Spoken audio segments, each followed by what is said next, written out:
ان کو نوکری دینے کے نام پر ہو رہا ہے, انہیں کام دینے کے نام پر ہو رہا ہے, اور ان کو باقاعدہ طور پہ بلیک میل کیا جا رہا ہے. بے شک قوانین موجود ہیں, لیکن جب کوئی خاتون الزام لگاتی ہے تو آبویسلی وہ اپنی نوکری سے ہاتھ دھو بیٹھتی, جس کی وجہ سے بہت ساری خواتین جو ہیں وہ اپنی زبان بند رکھتی ہیں. اب میں آپ کو بتاؤں کہ آئمہ بیگ نے کہا کہ میں ایسے بہت سارے شکاریوں کو جانتی ہوں, مطلب آبویسلی انہوں نے ہماری فیلڈ کا ذکر کیا ہوگا. انہوں نے یہ بھی دعویٰ کیا کہ ان کے پاس خواتین کو جنسی, جسمانی اور ذہنی طور پر نشانہ بنانے والے شکاریوں کے خلاف شواہد بھی موجود ہیں, اور انہوں نے کہا کہ وہ آہستہ آہستہ ترتیب وار ساری چیزیں جو ہیں وہ سامنے لے کر آئیں گی. یعنی آنے والے دنوں میں انہوں نے یہ دھمکی دے دی کہ وہ ویڈیوز اور آڈیوز جو ہیں یا تصویریں جو ہیں نازیبہ قسم کی وہ بھی شیئر کر سکتی ہیں. اس کے مطابق اس کے علاوہ انہوں نے عمرے کی ادائیگی کے بعد جو ہے انہوں نے کہا کہ مجھے یہ احساس ہوا ہے کہ ان میں وہ طاقت آ گئی ہے کہ وہ ملک کی مجبور خواتین اور لڑکیوں کی مدد کریں, اور اب وہ خواتین کے استحصال کی کہانیوں پر کھل کر بات کریں گی. انہوں نے لکھا کہ پاکستانی خواتین کوئی مذاق نہیں ہے,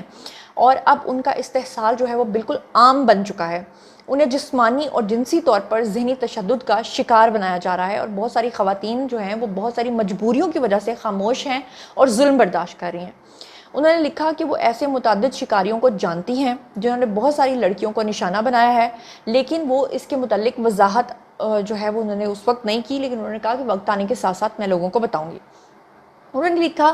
کہ اپنے سامنے بہت ساری خواتین کو میں نے تشدد کا نشانہ بنتے دیکھا, ہوس کا نشانہ بنتے دیکھا, اور اس کے اوپر انہوں نے اپنا بھی کنفیشن کیا کہ پھر میں خاموش بھی رہی, جس پہ انہوں نے کہا کہ مجھے آج تک پچھتاوا ہے کہ میں کیوں خاموش رہی. انہوں نے اپنے ساتھ ہونے والی کسی بھی نامناسب واقعے کا ذکر جو ہے وہ نہیں بتایا کہ ایگزیکٹلی واقعہ کیا پیش آیا تھا. انہوں نے واضح طور پہ لکھا کہ پاکستان میں می ٹو موومنٹ شروع کرنا چاہتی ہوں, لیکن انہوں نے مہم شروع کرنے سے متعلق کسی بھی وقت کا اعلان نہیں کیا کہ ایگزیکٹلی کون سا ٹائم ہوگا جب میں اس کو شروع کروں گی. لیکن میرے خیال سے ان کے اندر یہ جرت اس لیے آئی تھی کیونکہ انہوں نے پاکستان چھوڑنے کا اعلان کیا تھا, اور بہت سارے لوگوں کو لگ رہا تھا کہ جب وہ پاکستان سے باہر چلی جائیں گی, وہاں سیٹل ہو جائیں گی, واپس پاکستان نہیں آئیں گی, تو ان بڑی شخصیات کے بارے میں, ان کے کالے کرتوتوں کے بارے میں سب کو بتائیں گی. پاکستان میں ماضی کے اندر بھی آپ کو پتہ ہے کہ میٹو موومنٹ کے تحت جو ہے بہت سارے گلوکار, بہت سارے اداکار اور دیگر خواتین نے اپنے ساتھ ہونے والی ناانصافیوں کے پر بات کی ہے. یہ ایک الگ بات ہے کہ میٹو موومنٹ بیسکلی شروع کرنے والے لوگ جو تھے وہ ذرا شیطانی طاقتوں والے تھے, وہ جان بوجھ کے کسی کو بھی بدنام کر کے اس کا کریئر خراب کرنا چاہتے تھے. تو یہ یاد رکھیے گا کہ قرآن پاک میں صاف طور پہ اللہ تعالیٰ نے کہا ہے کہ جو کسی پہ جھوٹا الزام لگاتا ہے,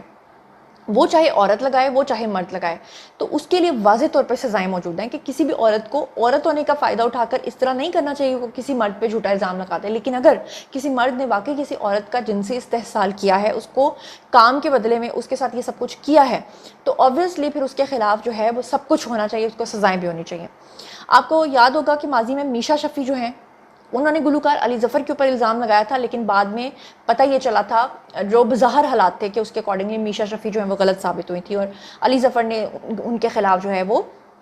پورا کیس لڑا تھا. لیکن اس چکر میں علی ظفر کو بہت سارا نقصان بھی اٹھانا پڑا تھا, بہت سارے پروجیکٹ سے ہاتھ دھونا پڑا تھا. اور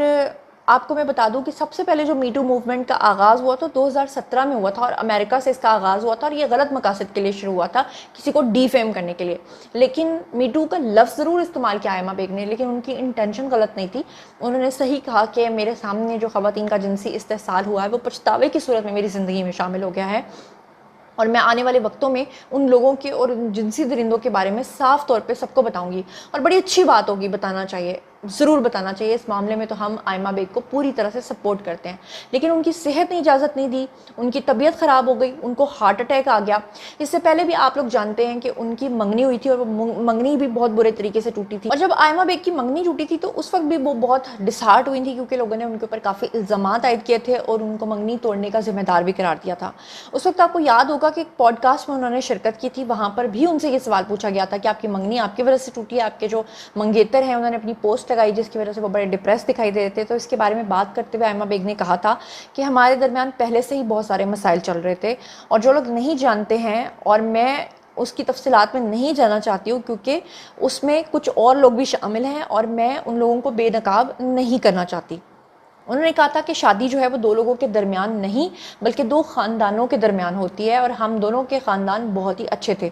ان کے درمیان مسائل نہیں تھے، لیکن ہم دونوں یعنی کہ آئمہ بیگ اور شہباز شگری، اس کے بارے میں انہوں نے بات کرتے ہوئے کہا تھا کہ ہم دونوں کے درمیان بہت سی چیزیں چل رہی تھیں، اس لیے منگنی توڑنے کا ہمارا جو فیصلہ تھا وہ باہمی فیصلہ تھا، اور انہوں نے کہا تھا کہ ہمارے درمیان چیزیں ٹھیک ہی نہیں ہو رہی تھیں، اس لیے میں نے رشتہ ختم کرنا بہتر سمجھا، اور جب میں سوشل میڈیا پر اس کا میں نے اعلان کیا تو لوگوں نے مجھے غلط سمجھا، اور اس رشتے کے دوسرے شخص یعنی کہ شہباز شگری کو کسی نے بھی کچھ نہیں کہا اور صرف مجھے برا بھلا کہا۔ اس کی وجہ یہ تھی کہ شہباز شگری کا اگر کوئی پرابلم تھا بھی، اگر وہ چیٹ کر بھی رہے تھے، تو کیونکہ پہلے اعلان جو ہے وہ آئمہ بیگ نے کیا تھا، دیٹس وائی لوگوں کو لگا کہ شوبز کے اندر لوگ جو ہیں وہ اس طرح کے فضول رشتے کیوں بناتے ہیں کہ جو فوری طور پہ جو ہے وہ بننے سے پہلے ہی ٹوٹ جاتے ہیں۔ منگنی ٹوٹنے اور تنازعات سے متعلق ٹرولنگ کا سامنا کرنے کے بعد آئمہ بیگ نے کہا تھا کہ ان کی فیملی ان کے لیے بہت بڑا سپورٹ سسٹم ہے۔ انہوں نے کہا تھا کہ ان کے بھائی اور بہن سوشل میڈیا پر ٹرولنگ کو چھپاتے تھے ان سے، لیکن ان کو معلوم تھا کہ کیا چل رہا ہے۔ انہوں نے کہا کہ لوگوں کی ٹرولنگ سے نہ صرف ان کی ذہنی ساکھ اور سکون خراب ہوا، نہ صرف اس کو نقصان پہنچا، بلکہ ان کے والدین، بہن بھائی اور سب کو تنقید کا نشانہ بنایا گیا۔ انہوں نے جذباتی ہوتے ہوئے کہا کہ جب میری زندگی میں یہ سب کچھ ہو رہا تھا تو مجھے خودکشی کے خیال آتے تھے، یعنی کہ آپ یہ اندازہ کر لیں کہ ایک لڑکی جس کے ساتھ پاکستان کے اندر یہ سب کچھ ہوا ہے، جنسی تشدد بھی ہوا ہے اور اس نے جنسی تشدد دیکھا بھی ہے، وہ پاکستان کی سب سے بڑی گلوکارہ بن جاتی ہے، مشہور، پھر وہ پاکستان چھوڑنے کی بات کرتی ہے، وہ بیچ میں می ٹو موومنٹ کی بات کرتی ہے، وہ ان لوگوں کے خلاف تمام ثبوت لانے کی بات کرتی ہے، اور پھر اسی دوران بیچ میں اس کی منگنی بھی ٹوٹ جاتی ہے، اس کا رشتہ بھی خراب ہو جاتا ہے، لوگ اس کو دن رات گالیاں دیتے ہیں، اس کو ٹرول کرتے ہیں، اور اس کے بعد اس کا اور اس کی فیملی کا اتنا برا ٹرولنگ سے برا حال ہو جاتا ہے کہ جیسے ماضی میں آپ نے دیکھا کہ عامر لیاقت کے ساتھ کیا ہوا کہ ان کو جان سے ہاتھ دھونے پڑے، اور خلیل الرحمان قمر کے ساتھ کیا ہوا کہ انہوں نے پاکستان چھوڑنے کی بات کر دی، اور آئمہ بیگ نے کہا کہ ان کو خودکشی کے خیال آتے تھے، اور اب اتنی ٹینشن لے کر اور سلیپ لیس نائٹس گزارنے کے بعد اور لگاتار پاکستان سے باہر فلائٹس میں رہ کر اس لڑکی نے اپنا یہ حال کر لیا کہ آج اس کو ہارٹ اٹیک آیا ہے۔ لیکن بات یہ ہے کہ جتنے بھی لوگ سن رہے ہیں، جس نے بھی گالم گلوچ کی، جس نے بھی یہ سب کچھ کیا، کیا وہ اپنے آپ کو اس چیز کا ذمہ دار سمجھتے ہیں؟ کیا لوگ اس بات کا احساس کرتے ہیں کہ سوشل میڈیا پر کسی کے بارے میں کچھ بھی گالی لکھ دینے سے وہ سمجھتے ہیں کہ سامنے والا شخص کوئی روبوٹ ہے اور اس کے اوپر کوئی اثر نہیں ہوتا؟ یا وہ سمجھتے ہیں کہ گالیاں دینا جو ہے، ہم نے آئی ڈی بدل کے، نام بدل کے کچھ بھی لکھ دیا تو کیا فرق پڑتا ہے؟ یا ان کو لگتا ہے کہ قیامت کے دن ان سے سوال نہیں ہوگا؟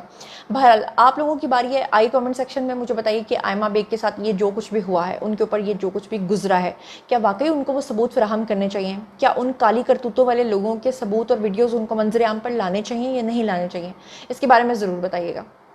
شیئر کیجیے گا، پرسنلی جواب دوں گی۔ مزید خبریں، ولاگز، انٹرویوز اور سیاسی تجزیے جاننے کے لیے میرے ساتھ کنیکٹڈ رہنا ہرگز مت بھولیے گا۔ چینل کو سبسکرائب کر لیجیے گا۔ اپنا بہت بہت خیال رکھیے گا۔ اللہ نگہبان۔